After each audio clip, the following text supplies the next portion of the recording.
Nakakatakot si Victor Wembanyama ngayong season ito. Naghalimaw mga idol, cheat code itong si Wemby. At heto na, totoong laro na ito sa NBA at makikita na nating maglaro ang sobrang hype na first pick na si Cooper Flagg. San Antonio Spurs versus Dallas Mavericks, second day na ng NBA season at maghaharap si Cooper Flagg versus Wemby. So opening quarter pa lang mamaw na agad si Wemby mga idol. Parang KD, step back jumper kay Dereck Lively. Walang madaling puntos para sa Dallas, dalawang magkasunod na block si AD.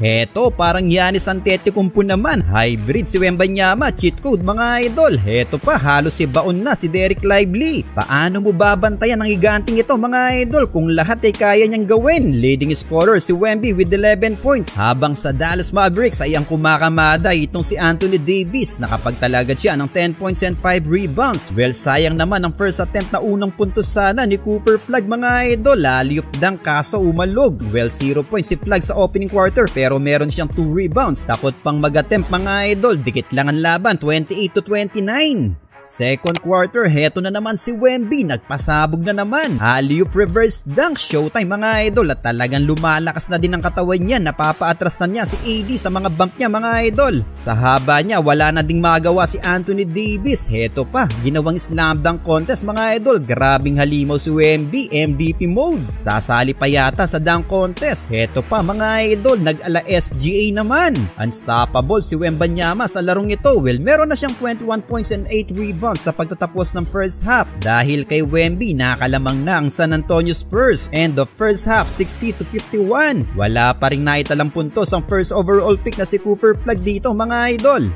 Entering of third frame, dalawang rejection kaagad ang kanyang ginawa. Hindi nakaligtas si Cooper Flagg at Lively. After nyan mga idol, nag-ala Kyrie Irving naman si Wembanyama with a step back 3-pointer. Nakakuha pa ng 4-point play. Wala na yatang makakapigil pa kay Wemby kung ganito lagi ang ilalaro niya sa buong season mga idol. 30-point game na si Wemby sa quarter na ito. Pero teka, heto na. Nagparamdam na si Cooper Flagg. Unang puntos niya ay isang jumper. Under 3-minute mark ng sundan nito na magkakasunod na puntos. Well, nakapagtala siya sa quarter na ito ng 8 points mga idol. At meron na din siyang 10 rebounds. Yun nga lang mga idol, medyo late na at lumobo na ang kalamangan ng Spurs. 93-72.